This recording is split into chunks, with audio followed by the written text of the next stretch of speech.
मेरे सभी सम्मानित साथी, यहाँ उपस्थित मातृशक्ति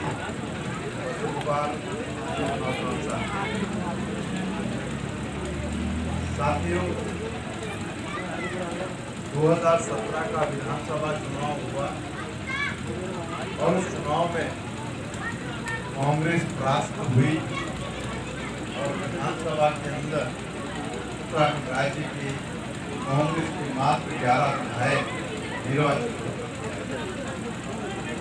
विषम परिस्थितियों में राहुल गांधी जी ने मुझे उत्तराखंड प्रदेश कांग्रेस कमेटी के अध्यक्ष की जिम्मेदारी सौंपी और उस जिम्मेदारी का निर्वहन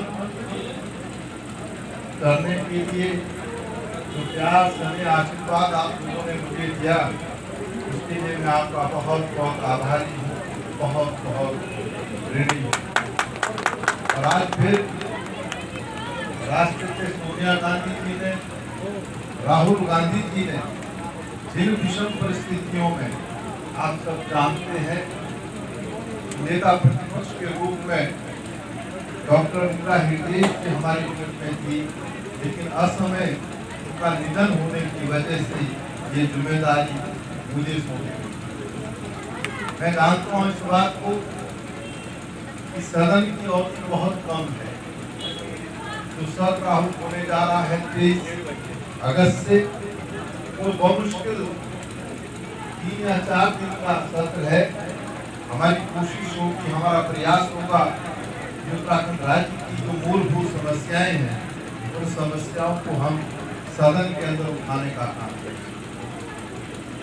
लेकिन समय कम है विधानसभा के अंदर, लेकिन सड़क का रास्ता हमारे सामने है और इसलिए आज आप सबका आह्वान करना चाहता हूँ, आज आप सबसे निवेदन करना चाहता हूँ कि आइए आप सब लोग मिलकर के इस सरकार के खिलाफ सड़क पर संघर्ष करने का काम। मैं आपको याद दिलाना चाहता हूँ, जब 2017 का विधानसभा चुनाव हो रहा था, उस चुनाव में आपने देखा होगा कि सत्ता में बैठे हुए लोगों ने बड़े बड़े वादे उत्तराखंड के लोगों से।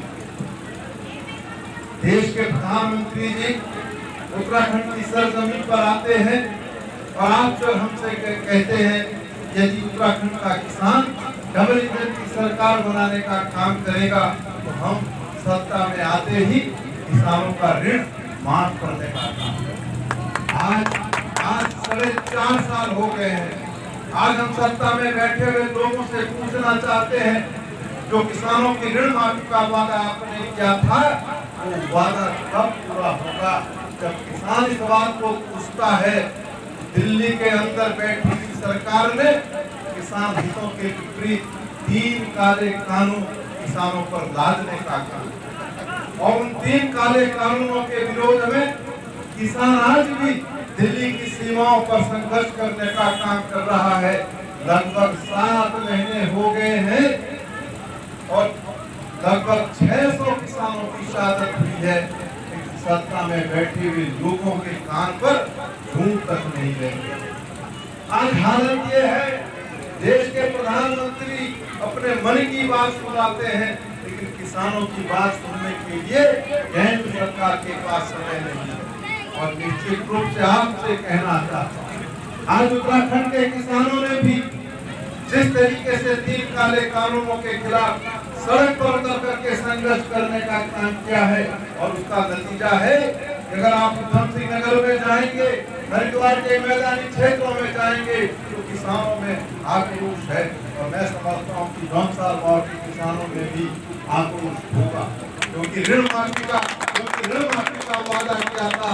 और जब ऋण माफी की बात उठती है, निश्चित रूप से हमें सोनिया गांधी और डॉक्टर मनमोहन सिंह जी की अगुवाई में जो सरकार चल रही थी, इस सरकार ने बिना घोषणा के, बिना वादे के हिंदुस्तान के किसानों का ऋण माफ करने का ऐतिहासिक काम किया है। और आज पूरे देश के किसानों में आक्रोश है, वो समय का इंतजार कर रहे हैं। और उत्तराखंड राज्य के अंदर ये समय 2022 में आपके पास और हमारे पास आने वाला है।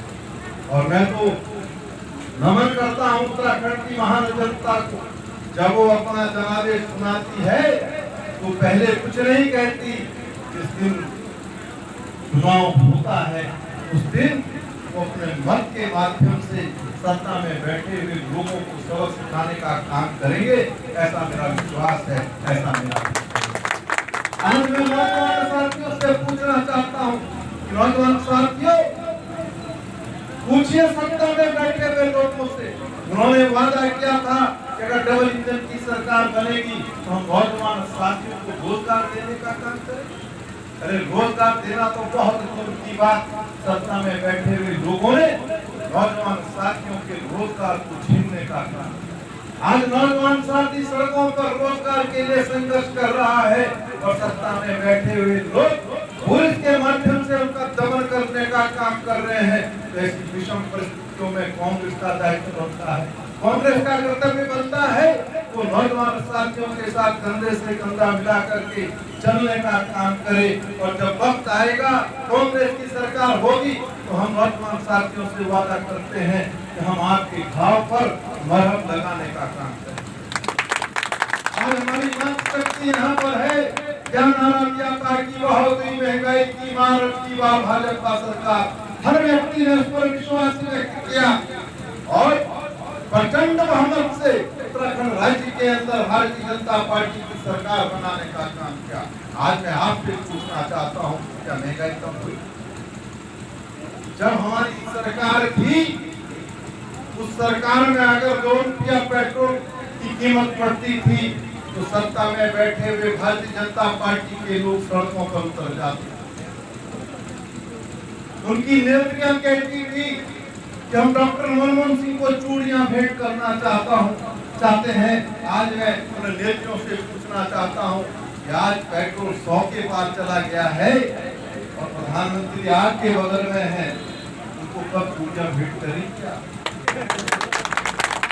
डीजल जो है 90 और 100 के बीच में है और जिस गैस के सिलेंडर को हम 400 पर छोड़ करके गए थे वो गैस का सिलेंडर आज 1000।